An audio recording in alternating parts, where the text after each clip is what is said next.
సాధారణంగా పుట్టి అసాధారణంగా నిలిచిన పేరు సుధామూర్తి గారు. ఆమె జీవితం చెప్తుంది, గొప్పతనం మాటల్లో కాదు మన పనుల్లో ఉంటుంది అని.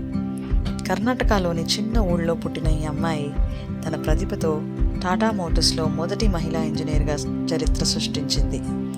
రచయిత్రిగా రాసిన ప్రతి కథ మనసుని తాకుతుంది. అది సులభమైన భాషలో ఉన్న అర్థం మాత్రం గంభీరం. ఇన్ఫోసిస్ ఫౌండేషన్ ద్వారా వేలాది మందికి ఆశ చూపింది. పేదల జీవితాల్లో వెలుగులు నింపింది. ఆమె చేతులు సహాయం చేశాయి, ఆమె మాటలు ప్రేరణ ఇచ్చాయి.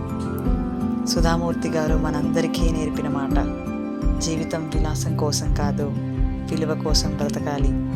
ఇలాంటి మహానుభావురాలకి మన గుండె నిండిన గౌరవం. ఈ వీడియో నచ్చితే లైక్, షేర్ చేసి ప్రేరణను పంచండి.